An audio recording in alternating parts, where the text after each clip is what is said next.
បាញ់ប្រហាងក្នុងដែនសីមាដែលខ្ញុំតាំងនៅពួកយើងមិនបានចូលដីសัตว์ត្រូវម្ដេចចោលខុសខើបំពៀនរំលោភម៉ោងភ្លឺទៅហើយស្នូផ្ទុះអាវុធយុទ្ធមិត្តមុំមុតប្រយុទ្ធតបាញ់ខ្មាំងសត្រូវវិនាសបាក់ក្លបប្រឆាំងចោលមកពួកមិត្តអាប់បលាក់ឈាមខ្ញុំជាខ្មែរខ្ញុំថែដីខ្ញុំហេតុអ្វីបនលំជារបងអ្នកមិនតែប៉ុណ្ណោះលួចបាញ់ពួនស្ទាក់រូបខ្ញុំបានស្ម័គ្រពាក់លីជីវិត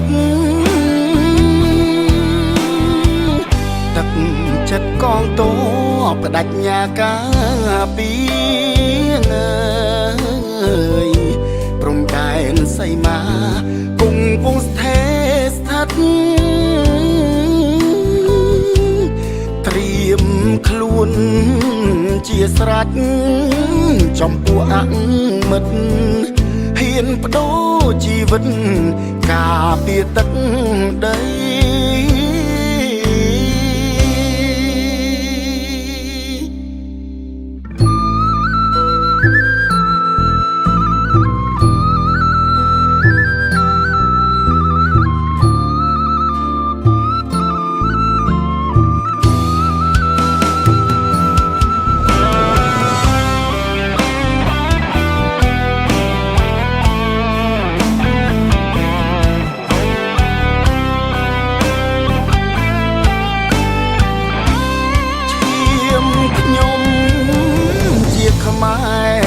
ខ្ញុំថែ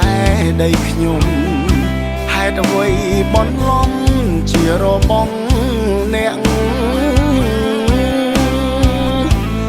មិនតែប៉ុណ្ណោះលួចបាញ់ពួនស្ទាក់រូបខ្ញុំបានស្ម័គ្រពាក់លីជីវិតទឹក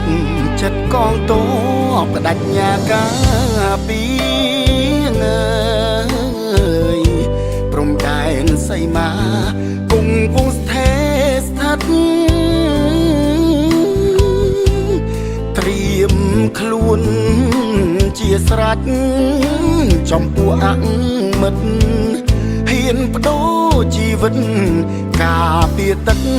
ដី